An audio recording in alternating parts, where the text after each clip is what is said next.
ಇಂದ್ರಿಯ ನಿಗ್ರಹ ಮಾಡೋದು ಹೇಗೆ ಅನ್ನೋದನ್ನು ಮುಂದಿನ ಸಂಚಿಕೆಯಲ್ಲಿ ಕೃಷ್ಣ ಸರಳ ಪರಿಹಾರ ಕೊಡ್ತಾನೆ ಅನ್ನೋದನ್ನು ನೋಡಿದ್ವಿ. ಹಾಗಾದರೆ ಬನ್ನಿ ಆ ಸರಳ ಪರಿಹಾರ ಏನು ಅನ್ನೋದನ್ನು ಸಾಂಖ್ಯ ಯೋಗದ ಶ್ಲೋಕ 61ರಲ್ಲಿ ನೋಡೋಣ.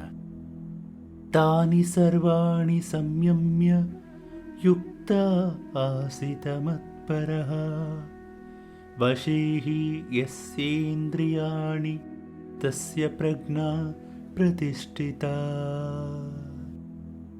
ಇಂದ್ರಿಯಗಳಿಂದ ಮನಸ್ಸು ಕದಲೋದು ಅಥವಾ ಮನಸ್ಸಿನಿಂದ ಇಂದ್ರಿಯ ಬೇಡದ ಕಾರ್ಯದಲ್ಲಿ ತೊಡಗೋದು ಎಲ್ಲರನ್ನೂ ಕಾಡುವಂಥ ಸಮಸ್ಯೆ.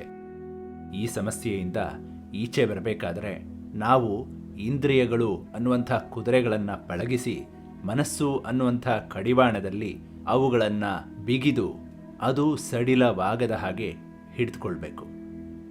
ಈ ಕಾರ್ಯವನ್ನು ಯಶಸ್ಸಾಗಿ ಮಾಡಬೇಕಾದ್ರೆ ಮೊದಲು ನಾವು ಭಗವಂತನಲ್ಲಿ ಶರಣಾಗಬೇಕು.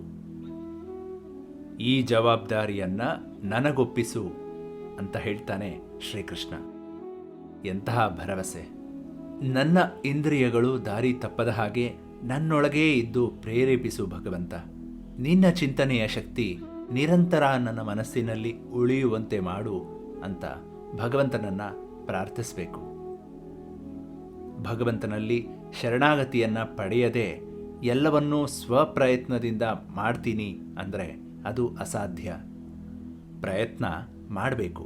ಪ್ರಯತ್ನದಲ್ಲಿ ಜಯ ದೊರೆಯೋ ಹಾಗೆ ಭಗವಂತನಲ್ಲಿ ಬೇಡಿ ಅವನಲ್ಲಿ ಶರಣಾದಾಗ ಒಂದಲ್ಲ ಒಂದು ದಿನ ಅವನ ಅನುಗ್ರಹ ಆಗೇ ಆಗತ್ತೆ.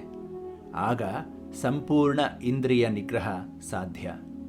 ಈ ಸಾಧನೆ ಅನೇಕ ಜನ್ಮದ್ದು.